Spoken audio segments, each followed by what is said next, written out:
Hello and welcome to Logic ERP. Subscribe to our YouTube channel and press the bell icon to stay updated with the latest videos. In this video, we will explore a feature that restricts and removes other discounts when a loyalty or discount card is applied. To activate this feature, open Logic Admin and navigate to Global Settings. Under the Pause Options 1 section, enable the checkbox labeled Remove Other Discounts in case of loyalty or discount cards.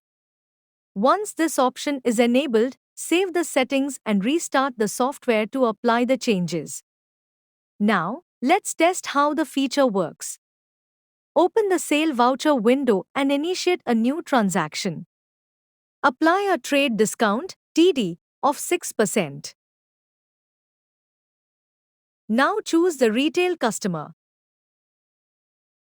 While saving the voucher, a window will appear where you can select the discount card to apply it to the bill.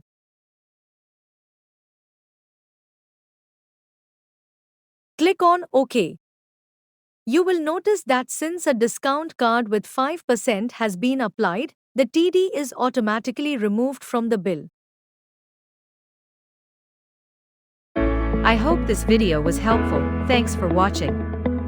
Like, share and subscribe.